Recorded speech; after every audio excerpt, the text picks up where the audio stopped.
Quan l'Ajuntament de Badalona, i sobretot la Regidoria de Cultura, em demana que col·labori, jo ho faig.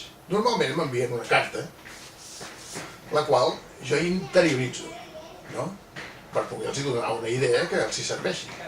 La manera d'interioritzar aquestes cartes que m'envien és des de dins.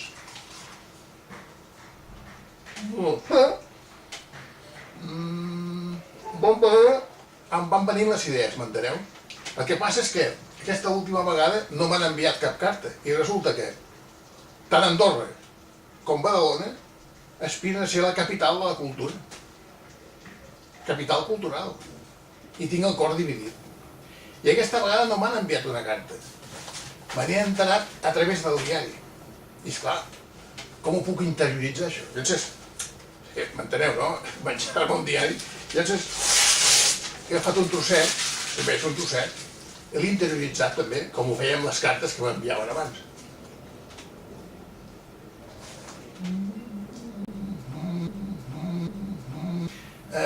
Llavors he pensat, per què no poden ser capital cultural Badalona i Andorra a la vegada? I se m'ha ocorregut una cosa.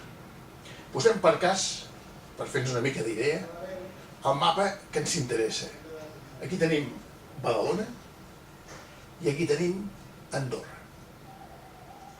En principi sembla que estiguin molt distants, però imaginem-nos que el rector de Santa Maria, per exemple, de Badalona, l'alcalde i el cap dels Mossos d'Esquadra viatgen cap a Andorra, o fins i tot no cal que entrin a Andorra, se'n van a la Seu i busquen el bisbe de la Seu, que també és copríncep, no? I declaren la guerra directament a Andorra. Això sí, tan punt declarin la guerra a Andorra, es rendeixen immediatament. En rendir-se immediatament, Andorra conquereix d'una vegada per totes Badalona. Catalunya no, mala sort, però Badalona sí. I què passa?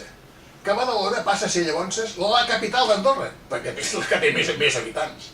I què passa? Si és la capital d'Andorra, pot ser capital de la cultura catalana. Andorra, a través de la seva capital, demogràficament, que seria Badalona. Aquesta és l'idea que he tingut, perquè, clar, quan llegeixo els diaris últimament em venen moltes idees dels anys 70 i no em venen tantes idees d'aquest segle que estem vivint.